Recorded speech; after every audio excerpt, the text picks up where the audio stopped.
नमस्कार स्नेहितरे 24 के स्वागत है। नमस्ते दोस्तों, मैं मारुति बंडगो 24 में आपको फिर स्वागत है। दोस्तों इस वक्त हम गोवा यानी कि आज़ाद नगर गोवा में मडगांव में है। इस वक्त क्या है, हमारा जो करगांव करिसिद्धेश्वर का जो भक्त लोग हैं यहाँ अपना एक मूर्ति स्थापना के लिए आए थे। हमारा करगांव से पूरे गदगी पूजर के समेत उनका जितने भी वो सब लोग आए थे, वो कैसे हुआ, कैसे आज का स्थापना कैसे हुआ, उसका बारे में हम आपको पूरे पल की हमको जानकारी देंगे। अभी फिलहाल वो जो करगांव कर्नाटक से जो आए हुए हैं उनके साथ बात कर लेते। चलिए उनसे बात कर लेते हैं। नमस्कार सर। ನಮಸ್ಕಾರ ಸರ್, ಕನ್ನಡ ಮರಾಠಿ ಕನ್ನಡ ಸರ್, ಈಗ ನೀವು ಮಡಗಾಂವ್ ಆಜಾದ್ ನಗರ್ ಮಡಗಾಂವದಲ್ಲಿ ಗೋವಾದಲ್ಲಿ ನೀವು ಬಂದಿದ್ದೀರಿ. ಕರಗಾಂವ್ ಕರಿಸಿದ್ದೇಶ್ವರ ಬೀರೇಶ್ವರನ ಭಕ್ತಗಳವರ ಮೂರ್ತಿಯನ್ನು ಸ್ಥಾಪನೆಗೋಸ್ಕರ ಬಂದಿರಿ. ಯಾವ ರೀತಿ ಸ್ಥಾಪನೆ ಆಯಿತು, ನೀವು ಅದ್ರ ಬಗ್ಗೆ ಏನು ಹೇಳಬಯಸ್ತೀರಿ ಸರ್? ಇದು ಬೆಳಗಾವಿ ಜಿಲ್ಲೆಯ ಚಿಕ್ಕೋಡಿಯ ತಾಲೂಕಿನ ಸುಕ್ಷೇತ್ರವಾದ ಕರಗಾಂವ್ ಗ್ರಾಮದಲ್ಲಿ ಶ್ರೀ ಬೀರೇಶ್ವರ ಹಾಲು ಮತ್ತು ಧರ್ಮ ಭಂಡಾರದ ಒಡೆಯ ಶ್ರೀ ಬೀರದೇವರ ಉತ್ತರ ಬಹಳ ದೊಡ್ಡದದ.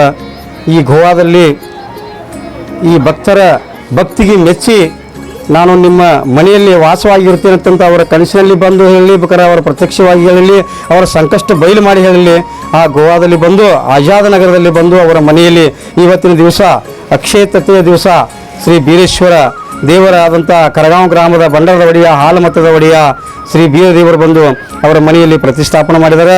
ಪ್ರತಿಷ್ಠಾಪನೆ ಅಂದರೆ ಅವರ ಭಕ್ತಿಗೋಸ್ಕರವಾಗಿ ಅವರ ಮನೆಯಲ್ಲಿ ಜಗ್ಗಲಿಯ ಮೇಲೆ ಅವರ ಮೂರ್ತಿಯನ್ನು ಪೂಜೆ ಮಾಡಿ ಪ್ರತಿ ರವಿವಾರ ಪ್ರತಿ ಗುರುವಾರ ಅವರು ಪೂಜೆಯನ್ನು ಮಾಡಿಕೊಂಡು ಆ ದೇವರ ಆಶೀರ್ವಾದ ಪಡ್ಕೊಂಡು ಹೋಗ್ತೀವತ್ತಂದ ಅವನು ನಾವು ಬಹುದೂರ ಆಗ್ತದೆ, ಅಲ್ಲಿ ಬರಲಿಕ್ಕೆ ಆಗೋದಿಲ್ಲ ಅಂತ ತಿಳಿದು ಅವನ ಮೂರ್ತಿಯನ್ನು ಸ್ಥಾಪನಾ ಮಾಡಿಕೊಂಡು ಭಕ್ತರ ಭಕ್ತಿಗೆ ಮೆಚ್ಚಿ ಶ್ರೀ ಬೀರದೇವರು ಇಲ್ಲಿ ಬಂದು ಸ್ಥಾಪನೆಗೊಳ್ಳಬೇಕಾಗಿದೆ.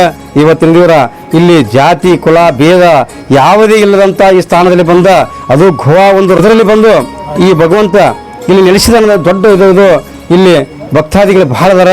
ಅವನ ಆಶೀರ್ವಾದ ಭಾಳ ದೊಡ್ಡದ. ಆ ಭಗವಂತ ಇಲ್ಲಿ ಯಾವ ರೀತಿಯ ಅಕ್ಷಯ ತೃತೀಯ ದಿವಸ ಬಂದು ಸ್ಥಾಪನಾಗೊಂಡಿದಲ್ಲ, ಅದೇ ರೀತಿಯಾಗಿ ಆಜಾದ್ ನಗರಿಗೆ ಎಲ್ಲರಿಗೂ ಕೃಪಾಶೀರ್ವಾದ ಕೊಟ್ಟು ಅವರ ಕಷ್ಟ ಬಯಲು ಮಾಡಬೇಕಂತ ನಮ್ಮ ಗದ್ದಿಗೆ ಪೂಜಾರಿಗಳಿಂದ ಬೇಡಿಕೆ ಇರ್ತದೆ.